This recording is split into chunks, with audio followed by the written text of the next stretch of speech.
Thinking about the biochemical effects of alcohol and what it's doing to the body, what it's doing in all cases is it's consumed into the gut, right? Goes into the stomach. The liver immediately starts this conversion that we talked about before of ethanol to acetaldehyde to acetate. And some amount of acetaldehyde and acetate are making it into the brain. It crosses the blood-brain barrier. Again, the brain has this fence around it that we call the blood-brain barrier, or the BBB.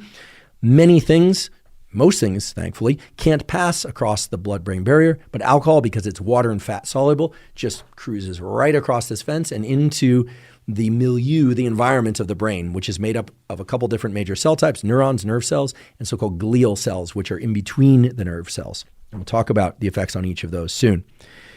So what happens when alcohol gets into the brain that makes us feel tipsy or drunk, and in some people makes people feel really especially energized and happy?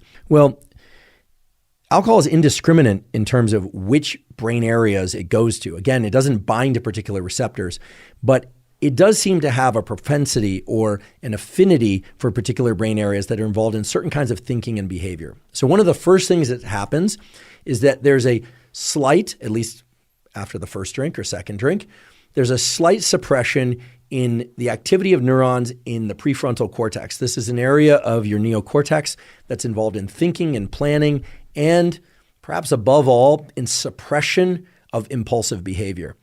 So if you go to a party and they're serving alcohol and people are consuming drinks, what you'll notice is that a few minutes into that party, the volume of people's voices will increase. And that's because people are simply not paying attention to their voice modulation. As other people start speaking more loudly, other people are speaking more loudly. We've all had this experience, right, of going to a party and then you step outside for a moment and you go, oh my goodness, I was shouting. You come home the next day, you got a sore throat. It might be that you picked up some sort of bug, some virus or something. But oftentimes it's just the fact that you've been shouting all night just to be heard, because as the prefrontal cortex shuts down, people stop modulating their level of speech quite as much.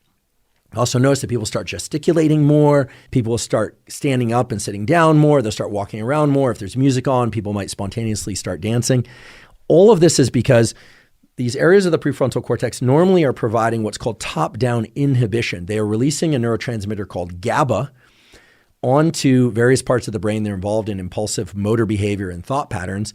And as you shut down the prefrontal cortex, that GABAergic suppression of impulses starts to be released. So people will say things that they want to say without so much forethought about what they're saying. Or they might do things that they want to do without really thinking it through quite as much, or they might not even remember thinking it through at all, or experience, I should say, thinking it through at all. We haven't talked about blacking out yet and the effects of alcohol on memory. But as long as we're there, I'll just tell you that alcohol has a very strong effect in suppressing the neural networks that are involved in memory formation and storage. This is why oftentimes we forget the events of a night out if we've been drinking. One of the more important things to know about the effects of alcohol in the brain is this disruption in top-down inhibition, but also that areas of the brain that are involved in flexible behavior, sort of considering different options, like I could do A or I could do B. I could say this to them or I could say that. I could say it in that way or I could say it in this way. This might be a little more tactful. Those brain areas basically shut down entirely, and people just tend to say what they want to say. So the key thing to understand is that when people drink, the prefrontal cortex and top-down inhibition is diminished. That is, habitual behavior and impulsive behavior starts to increase.